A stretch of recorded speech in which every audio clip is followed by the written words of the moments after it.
اللهم صل على سيدنا محمد وعلى آل سيدنا محمد. أعوذ بالله من الشيطان الرجيم. بسم الله الرحمن الرحيم. الحمد لله رب العالمين، والصلاة والسلام على سيد المرسلين وعلى آله وصحبه أجمعين.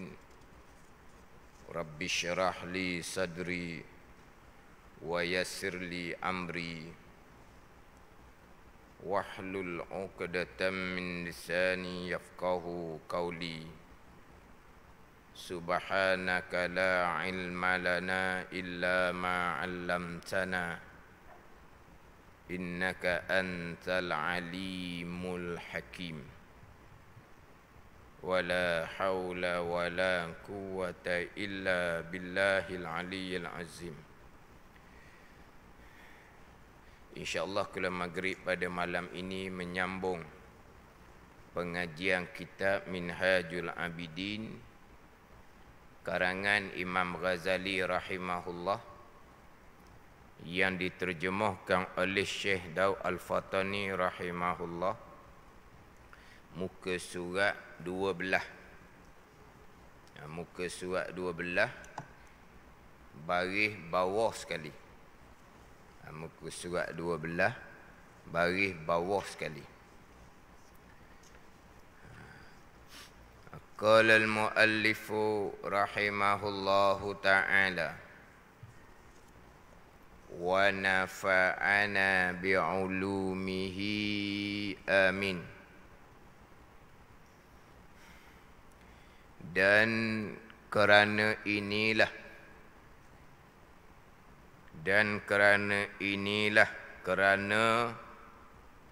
sangat sedikit yang terdahulunya, dan kerana inilah, yakni kerana sedikit bagi orang yang tiada mengetahui berkaitan dengan amalan-amalan hati daripada sifat-sifat kecelaan dan tidak mengetahui kaifiyah cara memelihara daripadanya, daripada perjalanan hati, amalan hati, daripada sifat-sifat kecelaan, sedikit barang yang sejahtera amalnya. Barang yang sejahtera, amal yang zahir, sebagaimana luputnya amal zahir, luputlah juganya amal batin, maka tidak tinggal pada seseorang melainkan kecelakaan dan kepenatan dalam melakukan amal ibadah juga. Itu inilah tu. Dan kerana sedikit mereka yang tidak mengetahui berkaitan dengan sifat-sifat hati ini secara ringkaslah. Kerana orang yang tidak mengetahui berkaitan dengan sifat-sifat hati yang membinasakan amal-amal yang zahir. Riya membinasakan pahala sembahyang, puasa, haji, membaca Al-Quran contohnya. Orang yang tidak mengetahui berkaitan dengan sifat-sifat hati, contohnya riya, yang membinasakan akan amal zahir, yang mana tidak tinggal, kata Imam Ghazali, pada tangannya melainkan kecelakaan dan penak jua, yang ianya adalah kerugian yang amat nyata. Kenapa kerugian yang amat nyata? Berpenat diri untuk mengerjakan amal zahir, berpenat diri untuk mengerjakan amal zahir yang diharapkan daripada amal tadi, fadilah, pahala, bekal akhirah, tiba-tiba tidak dapat, melainkan kecelakaan dan juga kepenatan juga. Kerana inilah bersabda Rasulullah sallallahu alaihi wasallam, inna nauman ala ilmin khairun min salatin ala jahlin. Terjemahan dia, bahawasanya tidur atas pengetahuan, ala ilmin ay ma'a ilmin, atas pengetahuan yakni serta pengetahuan. Bahawasanya tidur atas pengetahuan yakni serta pengetahuan, yakni niat kebajikan. Tidur serta pengetahuan, tidur serta ilmu ni yakni niat kebajikan. Tidur niatnya nak sihat badan, cukup tidur insya-Allah sihat badan, bangun pagi esok awal-awal beribadah pula kepada Allah. Kemudian apabila tidur cukup, badan insya-Allah jadi sihat, nak cari nafkah pula untuk tanggung nafkah yang wajib atasnya, atas keluarga. Ni tidur serta dengan ilmu.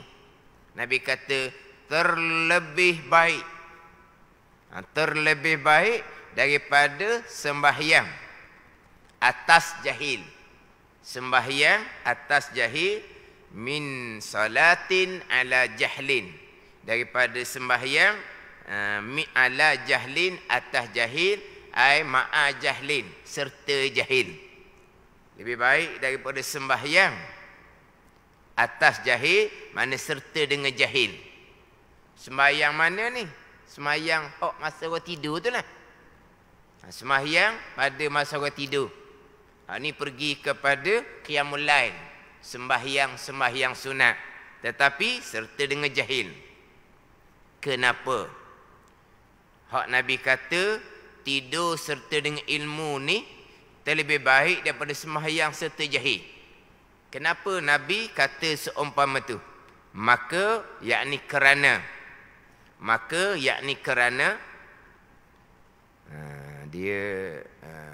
bahawasanya ni bukan lagi hadis Nabi sallallahu alaihi wasallam. Ini adalah illah oleh Imam Ghazali rahimahullah. Sekarang hadis nabinya, inna nauman ala ilmin khairun min salatin ala jahlin. Sekatu je. Sesungguhnya tidur serta pengetahuan terlebih baik daripada sembahyang serta dengan jahil. Kenapa Nabi kata seumpama tu? Maka petakliliyah dengan makna kerana. Jadi kerana ni yang didatangkan oleh Imam Ghazali rahimahullah. Maka yakni kerana, kenapa Nabi bersabda tidur serta dengan ilmu lebih baik daripada sembahyang terjahil. Maka ini kerana bahawasanya beramal dengan ketiadaan ilmu, beramal dengan ketiadaan ilmu membinasakan terlebih banyak daripada barang yang membaikkan. Mazali kata fa innal amila bi ghairi ilmin yufsidu aksara mimma yuslih. Itu kata Imam Ghazali. Maka ini kerana bahawasanya yang beramal dengan ketiadaan ilmu membinasakan, tak jadi, tak pakai, terlebih banyak daripada barang yang membaikkan. Nak jadi baik, nak jadi comel, nak jadi betul, tak. Hak ni jarang-jarang sangat. Jarang-jarang sangat. Sebagaimana yang Ghazali kata terdahulunya, amal zahirnya comel, semayang comel, puasa comel, amal zahir. Mengaji Qurannya comel, amal zahir. Dalam keadaan tidak mengetahui pun berkaitan dengan sifat-sifat hati. Sifat hati ni dia membaikkan amal zahir dengan ikhlas. Pandai ni. Sifat hati ni dia membaikkan amal zahir. Semayang, puasa, membaca Al-Quran. Jadi apa kan? Jadi bermutu. Bermutu tu mari daripada amal batin, keikhlasan. Merida amal batin keikhlasan. Dan amal zahir ni juga dibinasakan dengan sifat-sifat hati. Tiba-tiba amal zahirnya comel tanpa mengetahui berkaitan dengan sifat hati yang membinasakan amal zahir. Membinasa ni kalau kata semayang puasa bukan membatalkan. Membatalkan semayang puasa ni balik pada pekoh lah. Tak cukup syarat, batal. Pandai ni. Itu balik pada pekoh. Membatalkan amal zahir semayang puasa contohnya, membinasakan amal zahir semayang puasa contohnya, membinasakan pahala. Umpama riak. Pandai ni. Jadi amal zahir comel tanpa mengetahui berkaitan dengan sifat hati yang membinasakan amal zahirnya, dan tidak mengetahui pula macam mana nak memelihara hati daripada sifat yang membinasakan amal zahir. Riak contohnya, ujub yang didatangkan terdahulu, Imam Ghazali kata sedikit.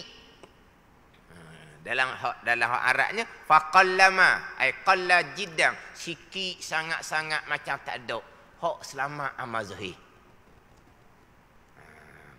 Mana kata tak ada terus dak lah, tapi sikit sangat-sangat. Hak tidak mengetahui berkaitan dengan sifat-sifat hati yang membinasakan, amat sedikit yang selamat amal zahirnya daripada sifat hati yang membinasakan.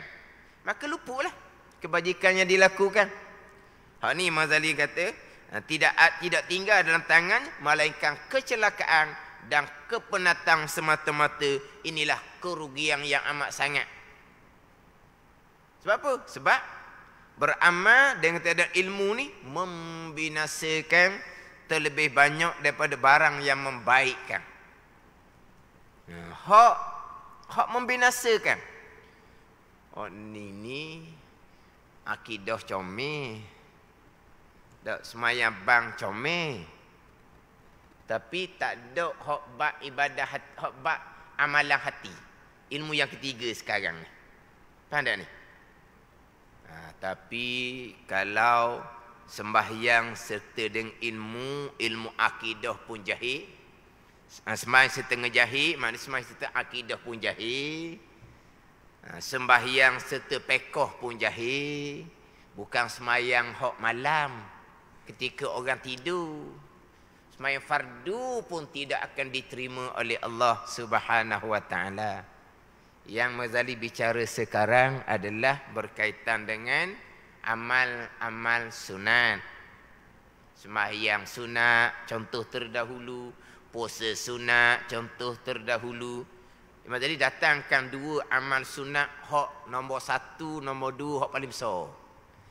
Ibadah sunat yang paling besar kita maklumlah, sembahyang sunat. Ibadah fardu yang paling besar, sembahyang fardu. Ibadah sunat nombor dua, puasa sunat. Ibadah fardu nombor dua, puasa fardu. Cuma hak ibadah fardu nombor dua itu khilaf ulama lah. Ada kata puasa, ada kata zakat, ada kata haji. Tak ada khilaf situ lah. Tapi hak tu rukun Islam lah ke tu. Tapi hak nombor satu sah dah semayang. Fardu nombor satu. Hak nombor dua ni ada kata puasa. Sebab apa? Waktu Allah Ta'ala akan balas sendiri pahala puasa tu. Ada seorang mengatakan, puasa tu faedah diri dia je. Zakat lah hak paling besar. Zakat ni manfaat kepada umat, kepada masyarakat. Dengan zakat ni boleh beri kepada orang belajar agama.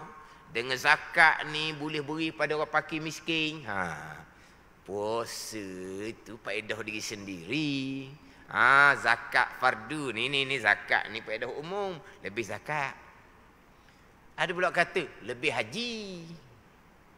Sebab apa pula lebih haji? Puasa faedah diri. Zakat wak keluar harta faedah umum. Haji ni dua-dua ada. Hak diri pun ada. Mana hak dirinya? Ni tenaga nak mengerjakan haji. Jadi macam puasa kan? Puasa ada tenaga, tak ada tenaga tak boleh puasa. Jadi haji pun macam puasa kok.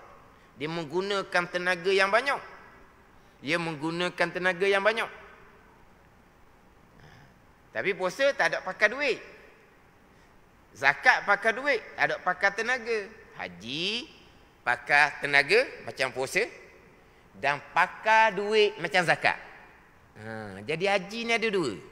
Tenaga pun ada di haji macam puasa. Duit pun ada di haji macam zakat. Hajilah nombor dua lepas daripada sembahyang fardu.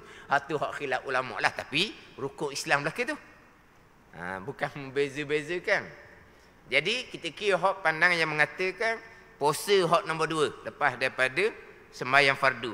Amal sunat hak nombor duanya puasa sunat.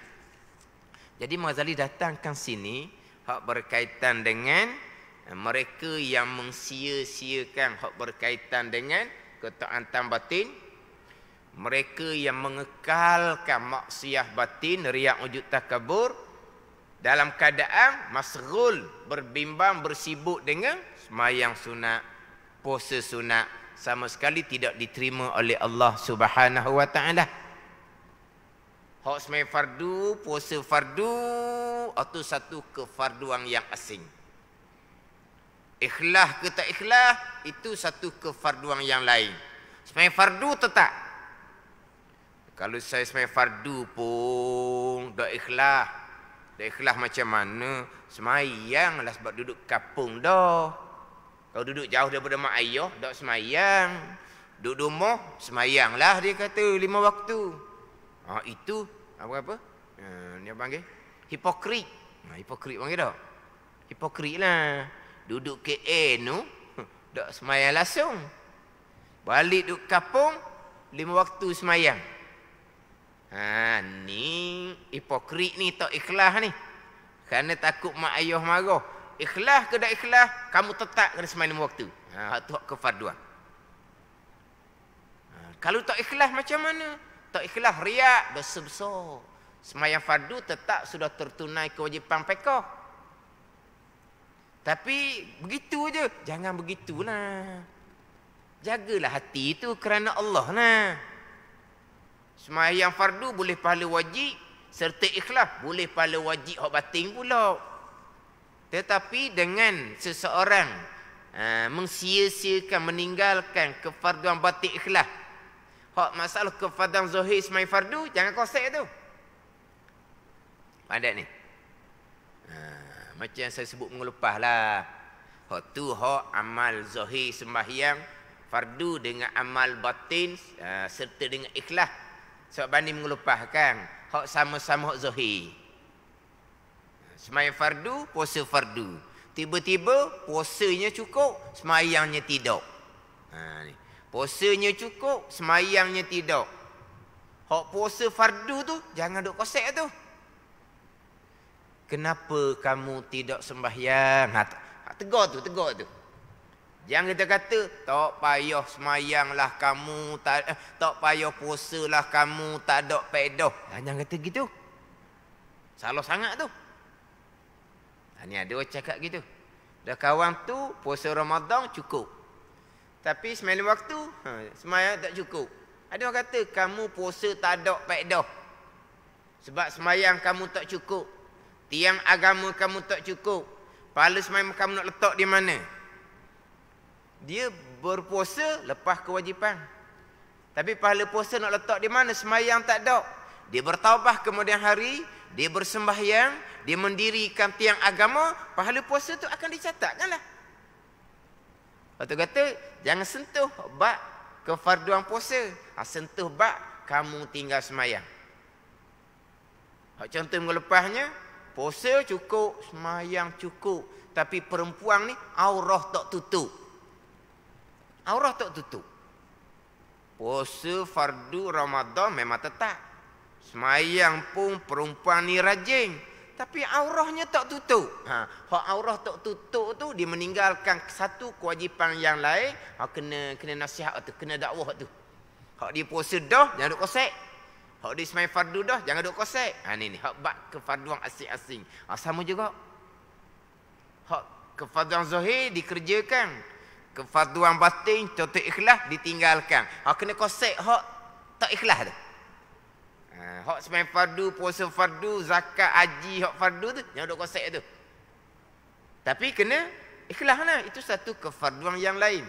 Jadi Imam Ghazali duk tekannya hak berkaitan dengan amal sunat dalam keadaan kewajipan hak batin disia-siakan, dalam keadaan maksiat batin dikekalkan. Hak ni hak Imam Ghazali tekan. Pandai ni. Hak ni hak Imam Ghazali tekan. Jadi macam di sini pula hak berkaitan dengan dia sembahyang tetapi serta dengan jahil. Sembahyang serta jahil.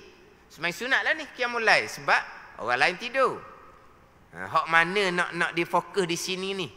Orang ni jahil berkaitan dengan keikhlasan yang membaikkan amal zahir dan jahil ba'riyah yang membinasakan pahala amal zahir. Sini. Faham tak ni?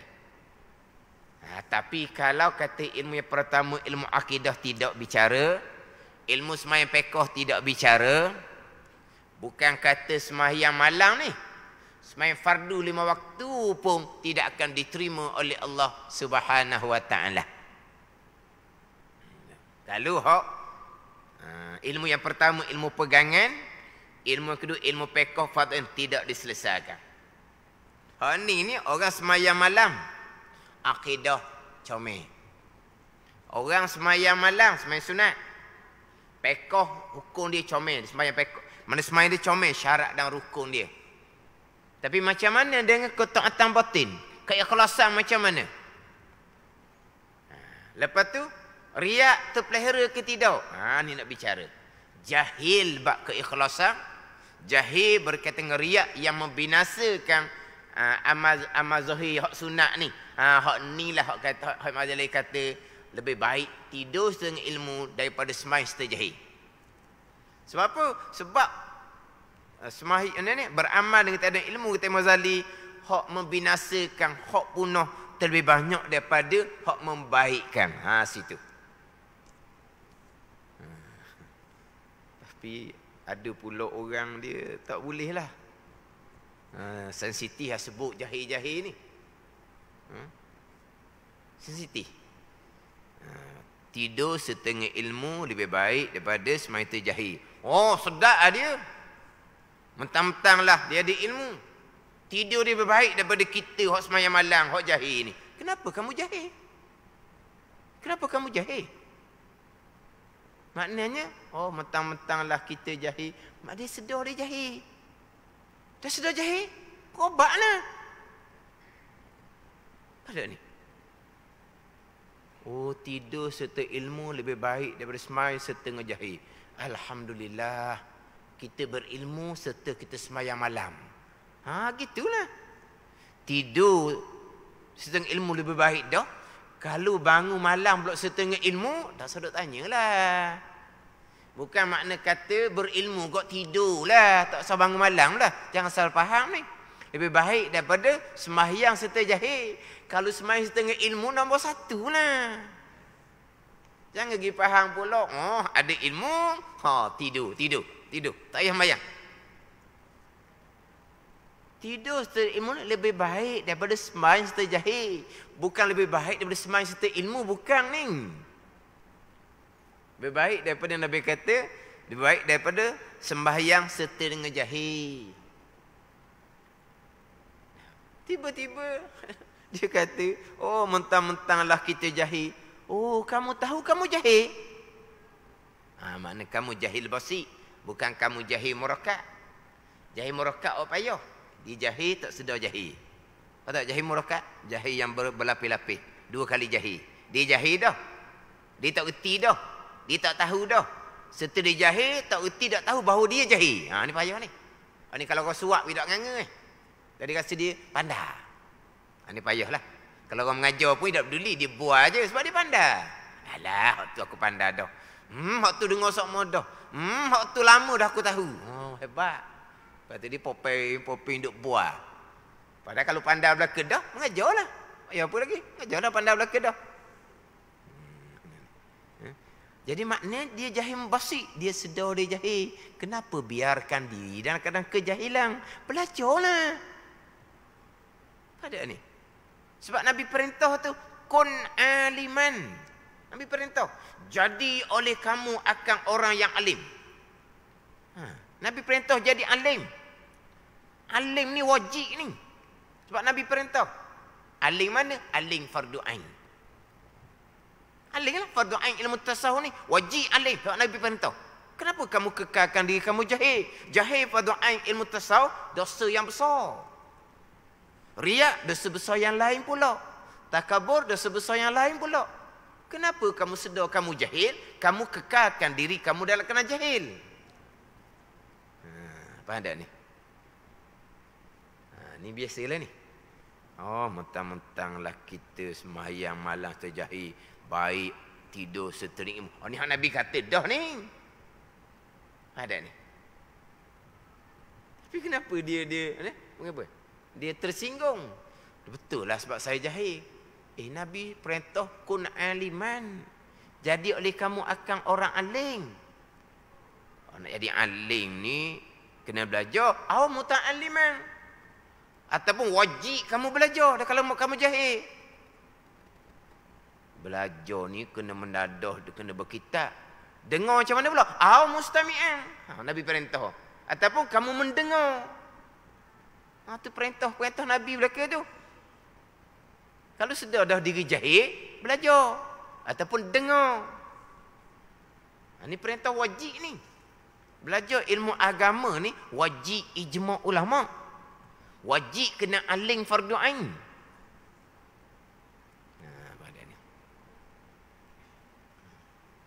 Jadi kalaulah sembahyang setengah jahil, Mazali kata membinasakan terlebih banyak daripada membaikkan. Hak ni jahil berkaitan dengan ilmu yang ketiga, ilmu tasawuf.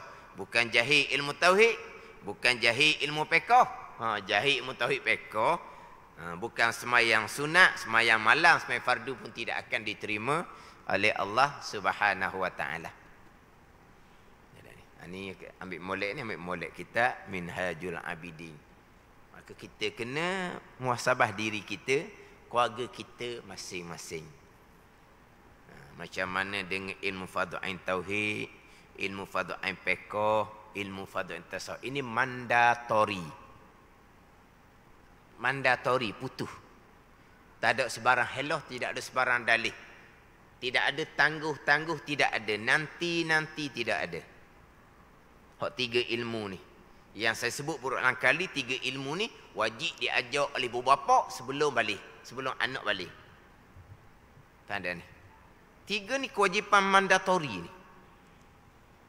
Ajar mengenal Allah dan Rasul. Anak tak amat tak sampai 7 tahun lagi. Anak boleh memahami dah apa dia bicarakan, kena mula ajar dah. Dengan ilmu mengenal Allah, mengenal Rasul.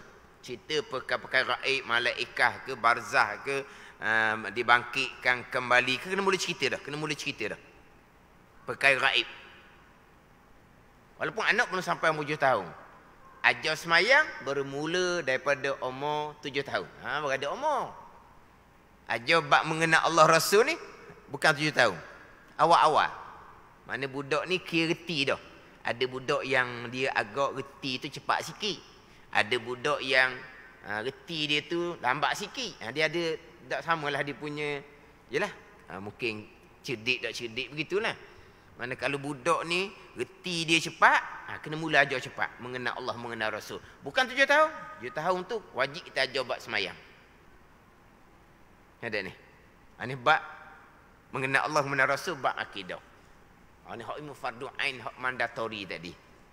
Kalau tak ada hak tu, tak ada lah.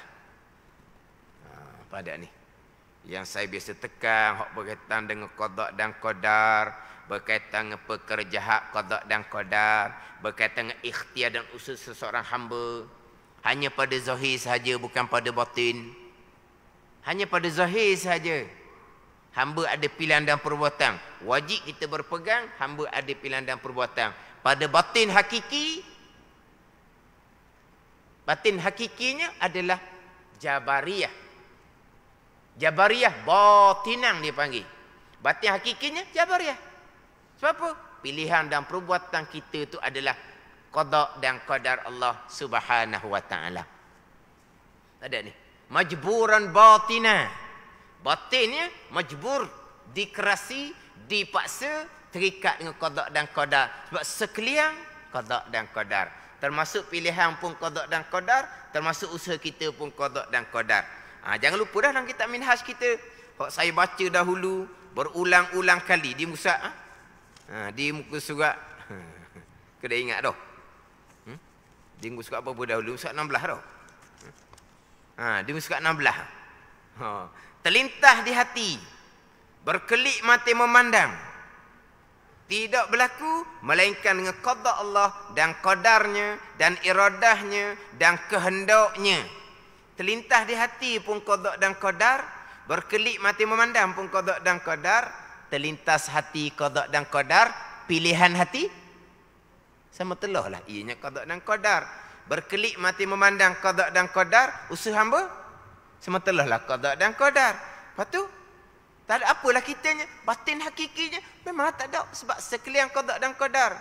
Hanya pada zahir sahaja hamba ada pilihan dan perbuatan. Pada zahir, macam mana kita pada zahir? Kita memilih, kita melakukan, kita memilih, kita melakukan hanya pada zahir. Pada batin hakiki, qada dan qadar. Mana ikhtiar usaha kita tetap takdir Allah Subhanahu wa taala. Jangan lagi situ. Ini kena perhati molek sini. Hak zahir macam mana, hak batin macam mana. Nak pelihara daripada qadariyah dan jabariyah. Biar kena molek qadariyah tu macam mana, jabariyah tu macam mana. Jangan akhirnya hak qadariyah dikatakan ahli sunnah, hak ahli sunnah dikatakan jabariyah. Ni tu kobimbo orang panggil. Ingat molek ni. Jangan buat campur aduk Jangan buat keliru. Maknanya pada batin hakiki, pilihan dan perbuatan hamba adalah qada dan qadar Allah. Mana apa? Majburan batina. Pada batin hakiki adalah Jabariyah. Tapi salah Jabariyah kerana pada zahir dia tidak berpegang hamba ada pilihan dan perbuatan. Itu salah Jabariyah. Faham tak ni? Tapi batin hakikinya memang Jabariyah. Jadi hak Jabariyah ni dia tidak berpegang hak zahir, hamba ada pilihan dan perbuatan. Dia hanya pakai batin hakiki.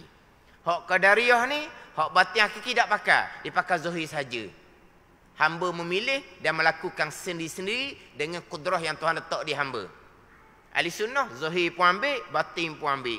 Pada zahir hamba ada pilihan dan perbuatan, pada batin hakiki pilihan dan perbuatan hamba tetap qada dan qadar Allah Subhanahu wa taala. Itu bab pegangan. Kemah molek situ. Kemudian minggu lepas saya ada nyatip beritahu bahawa yang minggu terdahulunya saya ada sentuh berkaitan dengan taubah qada semayang. Maka ada timbul, yalah, respon tu bagai-bagai lah. Cuma saya ni bab qada semayang ni masa dahulu bicara bab taubah, contoh ketaatan batin yang kita bicara dahulu, di antara ketaatan batinnya adalah taubah. Saya bicara panjang dah taubah tu, termasuk taubah daripada meninggalkan kefarduan. Contohnya tak semayang, tak puasa, zakat tak bayar. Sebab dosa ada 3. Satunya dosa kita dengan Allah yang tidak berkait dengan tinggal kefarduan, tidak berkait dengan anak Adam. Dosa pegangan Mu'tazilah, tu dosa kita dengan Allah, direct dengan Allah lah. Dosa berjudi minum arak, dosa dengan Allah, direct dengan Allah lah. Dosa riya, ujub, takabur, hasad, dosa dengan Allah, direct dengan Allah lah. Yang kedua, dosa dengan Allah kerana tinggal kefarduan, tinggal semayang, tinggal puasa, zakat tak bayar contohnya. Dia ada tambahan rukun taubah, kena qada kembali. Dosa yang 3, dosa dengan anak Adam. Pada agama, pada diri, pada harta, pada maruah, pada kehormatan. Dia ada rukun taubah yang keempat, wajib kena minta maaf. Wajib kena minta halal. Kalau harta, wajib kena pulangkan kembali. Wajib kena ganti kembali. Tu. Tak ada, wajib minta halal, minta maaf. Tu hak dosa dengan Adam. Hak dosa tinggal kefarduan. Nanti dalam bicara akabah yang kedua, akabah taubat akan didatangkan. Pembicaraan berkaitan dengan tinggal kefarduan. Wajib diqadakkan. Cuma dalam kitab Minhaj ni dia agak pendek. Dan kitab Minhaj ni dia agak panjang pembicaraan berkaitan dengan dosa dengan anak Adam. Pada agama, pada diri, pada harta, pada maruah, diumpatkan, difitnahkan, dimaki hamunkan. Dosa dalam bab kehormatan, dikhianati isteri orang, dikhianati anak dara orang. Tu. Dia panjang bicara hak dosa dengan anak Adam dan kitab Minhaj. Dosa tinggal kefarduan hanya dinyatakan bahawa maka hendak diqadakkan sedapat-dapatnya. Jadi berkaitan dengan qada ni bicara taubah. Taubah bicara ibadah batin dalam ilmu tasawuf. Tanda ni. Tetapi berkaitan dengan taubah dan tinggal semayang ni bukan hanya pembicaraan dalam kitab dalam ilmu tasawuf bab taubah. Bicara juga dalam kitab fiqh berkaitannya macam mana nak atur sembahyang yang ditinggalkan, puasa yang ditinggalkan, zakat yang tidak dibayar. Tu kena balik pada fiqh. Mana berkaitan dengan taubah daripada meninggalkan sembahyang terdahulu bukan hanya dalam ilmu tasawuf. Ilmu tasawuf hanya cerita berkaitan dengan rukun taubah adalah qada kembali sedapat-dapatnya. Pada dalam kitab Minhaj. Macam mana cara nak qada? Kena buka kitab fiqh. Tanda ni. Kemudian saya peringat sama-sama dah. Bab qada sembahyang ni bab taubah. Berkait dengan ilmu fiqh juga. Dia bab qada sembahyang, bab taubah. Yang pertama, fokus kepada ilmu. Fokus kepada ilmu. Ilmu fardhu ain tauhid, ilmu fardhu ain fiqh, ilmu fardhu ain tasawuf. Kena fokus sungguh-sungguh. Fokus tu setara mana fokusnya? Fokus setara mana fokus? Nilai pada diri masing-masing. Ada nilai pada diri masing-masing. Sebab ada tiga tu. Ilmu, fardhu ain, tauhid, fiqh, tasawuf. Ketiga-tiga ketiada. Ketiga-tiga ketiada. Tak ada sungguh ke? Tak ada sebahagian-sebahagian. Tak ada sungguh lain. Tak ada sebahagian-sebahagian saja lain. Tak ada sikit-sikit saja lain. Faham tak ni? Kemudian kalau kata tiga-tiga tak ada lain. Saya kalau ilmu tauhid itu alhamdulillah. Ilmu fiqh kurang. Lain keadaan. Saya ilmu tasawuf kurang. Lain keadaan. Jadi hak bab ilmu ni kena nilai atas diri masing-masing.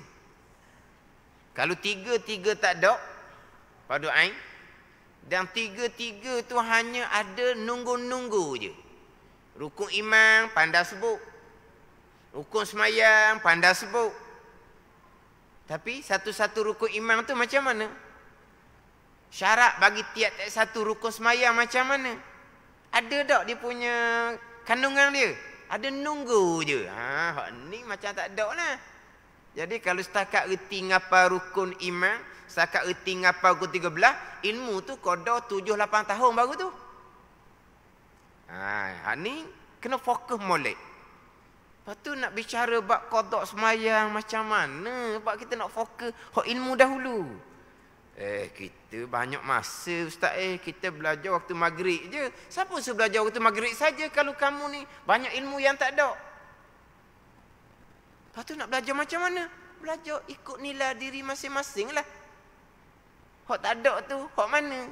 Banyak sangat tak ada. Kena belajar sungguh-sungguh. Belajar sungguh macam mana ni? Kita maghrib je yang ada kuliah.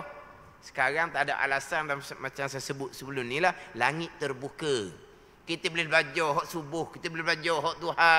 Dan kita boleh cari rakaman-rakaman untuk tunggu baba-baba de foto ni. Satu kitab Faridah ada. Satu kitab Muniatul Musalli ada. Satu kitab Penawar Hati pun ada. Itu kena usahakanlah untuk diri masing-masing. Ada ni. Ada kesempatan masa, buka rakaman pengajian. Ada kesempatan masa, buka rakaman pengajian. Ada orang yang bagus, disusun molek. Dia kata pergi kerja, makan masa dia kata, jam lah apalah, setengah jam, sejam, mainan je dalam kereta dan perjalanan. Dia kata tidak saja. Tidak saja, dia dengar rakaman pengajian. Ada ni. Siapa tempat kerja, dia kerja lah. Kalau ada ke lapangan, dia dengar yang tidak mengganggu kerja dia. Balik pula, dia dengar pula. Sampai rumah, dia dengar lagi. Ni. Kena susun molek lah. Kena fokus kepada belajar. Dan saya nak qada taubah ni. Qada taubah ni syarat utamanya ilmu. Tapi gitulah. Kalau orang ada masalah qada sembahyang ni, dia kena jumpa secara peribadi lah. Lebih mudah. Sebab orang ni tak sama nak susunnya macam mana. Tapi saya tekan dah tadi, pokok pangkalnya balik pada ilmu terlebih dahulu, barulah bicara bab taubah, barulah bicara bab qada sembahyang. Fokus kepada belajar fardu ain tauhid, fiqh dan juga fardu ain tasawuf. Lepas tu barulah kita fokus kepada taubah, qada sembahyang, qada puasa. Tapi kalau ada kelapangan selain daripada waktu kita fokus pada belajar, kita qada lah sembahyang sebanyak kita dapat. Nak qada macam mana, atau baliklah pula kepada susunan aturan dalam kitab fiqh berkaitan dengan qada sembahyang, qada puasa. Dan lagi sabdanya sabda Nabi sallallahu alaihi wasallam pada mensifatkan ilmu. Apa kata nabinya? Bahawasanya diilhamkan, Allah Taala mengilhamkan ilmu akan orang yang bahagia, dan haramkan, Allah Taala tegahkan ilmu orang yang celaka daripada ilmu. Allah kurniakan ilmu pada orang yang Tuhan takdirkan pada azal orang bahagia, dan Allah Taala akan haramkan, Allah Taala akan tegahkan ilmu daripada orang yang celaka. Wallahu a'lam. Bismillahirrahmanirrahim. Alhamdulillahirabbil alamin. Wassalatu wassalamu ala sayyidil mursalin wa ala alihi wa sahbihi ajma'in. Allahumma ftah alaina futuhal arifin. Allahumma allimna ilma akdamin wa fahimna famasabikin warzuqna ruqat talibin. Allahumma zidna ilman wa alhiqna bis salihin. Wa sallallahu ala sayyidina Muhammad wa ala alihi wa sahbihi wa sallam. Walhamdulillahi rabbil alamin.